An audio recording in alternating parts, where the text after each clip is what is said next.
What if I told you that a prison gang leader and a senior pastor have more in common than you think? Now, I'm not saying that your deacons are running a cartel or anything like that, but real leadership, earned, tested, trusted, is the same whether you're in a church or behind bars. Where in the world are you going with this today, Todd? Stick with me, and we're going to break it down here on the Healthy Church Staff Podcast. My name's Todd Rhodes. I'm one of the co-founders at chemistrystaffingcom, and I'm glad you're here on this Healthy Church Staff Podcast. Today we're going to break down 5, I think, surprising lessons from prison. What? From prison that can make you a stronger, more effective church leaders. And trust me, lesson number 5 might just change the way that you lead. Okay, so let's talk about this. I like to dig into things that are maybe a little bit unconventional here, okay? So this actually comes from an article. I'm going to try and post it in the notes here, but from somebody that was a business leader that went to prison, and he wrote after he got out of prison, paid his time, paid his dues, and came out with what he learned in prison about leadership. And should we be taking, I hear you, Todd, should we be taking any kind of advice from a felon? I don't know. I just found these really fascinating as I was reading the article. And so take with us what you will, because I think there are some things here that we can learn, okay? And the first is that comfort is the enemy of growth. And this is true, okay? This is true. One thing about prison, comfort is dangerous. If you let your guard down, you lose everything, right? In ministry, it's no different. When your leadership gets too comfortable, your church can get stuck. So great leaders need to embrace discomfort. If your church is running on autopilot, it's probably time to shake some things up. If your sermons feel easy to preach, you probably need to dig deeper. And if your team stops challenging you, you need to invite some accountability, because real leadership requires stepping into the very uncomfortableness that leadership sometimes is, and leading your people toward growth means that you probably need to get out of your comfort zone. Do we like to do that? Nobody likes to get out of their comfort zone. Is it important? Oh yeah, it's really important. So that's idea number 1, is comfort is the enemy of growth, okay? So here's idea number 2 that I got from reading this article. Make better people, not just a bigger church, okay? In prison, a leader is only as strong as the people around him, okay? Prison culture, it's different, right? But the same is true in a church. A great leader doesn't just build a bigger ministry, they build better people, hopefully, right? Your job as a pastor, as a church staff person, it's not just to preach, it's not just to teach. Really, it's to develop people. It's to disciple people. It's to help people take their next step with Jesus. Are you investing in your staff, or are you just pushing them to hit goals and numbers? We would never do that. No, we would never do that. Are you discipling leaders, or are you just managing volunteers? Cold, I'm just going to get it done, right? True leadership means that you need to empower those around you. And if you do that, your church's growth a lot of times will just take care of itself. So that's number 2. Make better people, not just a bigger church, okay? Thought number 3, accountability is not punishment. It's actually love. Okay, so let's go back to prison for a second. You and me, we're just going to go back to prison for a second. Accountability in prison, accountability is the difference between survival and disaster, okay? In church leadership, it can be the difference between mediocrity and excellence. Again, we're talking about accountability here, so let's be real. Many pastors avoid confrontation.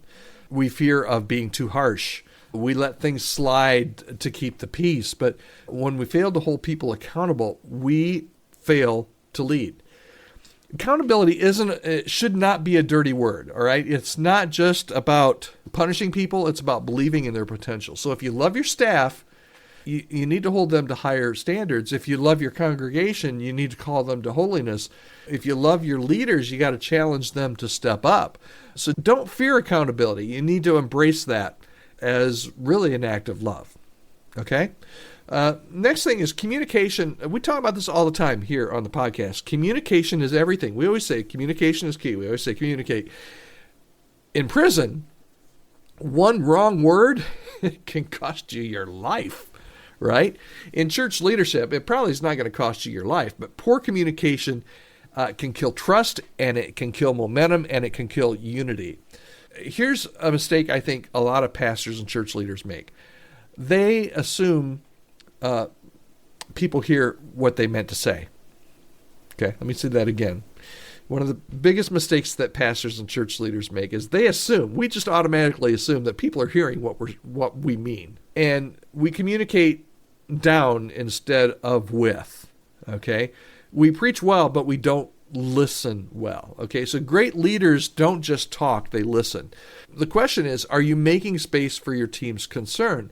Do your staff feel like they can tell you anything? We just talked last week about how to identify a toxic culture. And this is one of the things that we identified, is that if you're not making space to where your staff can tell you the truth about your leadership, you're probably leading with fear. And fear is going to lead you to toxicity very quickly. So when conflict arises, are you proactive or are you reactive? You got to master communication, because just like in prison, if you don't communicate well, you're going to pay the price, okay? And then finally, and I think this is fun, golden handcuffs are still handcuffs. What's one of the biggest leadership traps? It's staying in the role because of the money, or because of the status, or because of the comfort rather than your calling.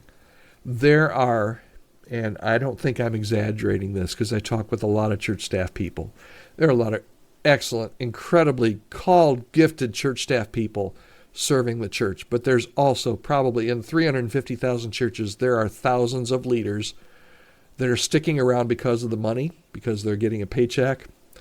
They're staying where they are because they're comfortable, or they're staying where they are because there's a certain amount of status. It's just who they are. It is their identity as being the pastor or being this position at this church.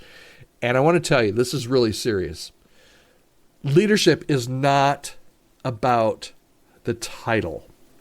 It's about the mission, okay? So if you feel trapped in leadership, here's some questions that you can ask. And a lot of times the people that I'm talking about that are staying because they're taking the paycheck or all these different things, it's not because you want to do that. It's because you feel trapped. What in the world am I going to, I've heard pastors say, what am I going to do? I've got 3 theological degrees. What am I going to do? I'm going to stand at Walmart and say, welcome to Walmart. Or would you like fries with that? What else am I educated or gifted to do? So you might just feel trapped. If you feel trapped, here's some questions to ask. Am I leading from passion or obligation? Have I stopped taking risks for the sake of security? Am I still growing, or am I just maintaining that status quo? Because here's the hard truth, and maybe somebody needs to hear, maybe you need to hear this today. If you're just going through the motions, you're already in prison of your own making. And what are you going to do next? I don't know, but I know that you're probably feeling trapped, and you're probably feeling, like I said, like you're in a prison of your own making. You may need to break free. You may need to lead with purpose as you move forward. If you don't know how to do that, I'd love to have a conversation with you and see if there's some way we can partner, maybe do some coaching together or something. Maybe you need to step out of where you are and step into a new role at a different church. I can help you with that. Any way that I can help you, I'd love to help you. Reach out to me, email me anytime, podcast@chemistrystaffing.com. I'd love to hear from you. Every email I get is absolutely private, absolutely confidential. I read every single one of them, and I try to reply back as quickly as I can. So I'd love to hear from you.